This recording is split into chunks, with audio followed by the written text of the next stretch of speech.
Hello বন্ধুরা, কেমন আছো তোমরা সবাই? আশা করি সবাই ভালো আছো, আমিও ভালো আছি। চলো আজ তোমাদেরকে চতুর্থ শ্রেণীর সবার আমি ছাত্র সুনির্মল বসুর লেখা কবিতাটি পড়ে শোনাই।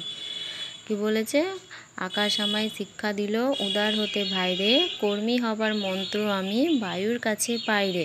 পাহাড় শিখায় তাহার সমান, হই যেন ভাই মৌন মহান, খোলা মাঠের উপদেশে দিল খোলা হয় তাইরে।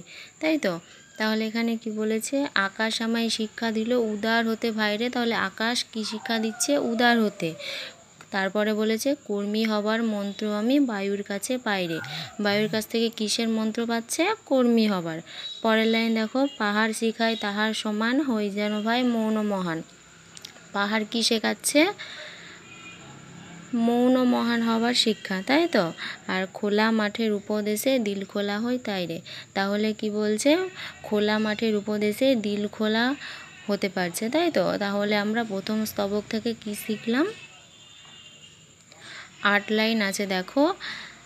আকাশের কাছ থেকে আমরা উদার হতে শিখলাম, কর্মী হবার মন্ত্র শিখলাম আমরা বায়ুর কাছ থেকে, পাহাড়ের কাছ থেকে মৌন মহান হতে শিখলাম, আর খোলা মাঠের উপদেশে দিল খোলা হতে শিখলাম।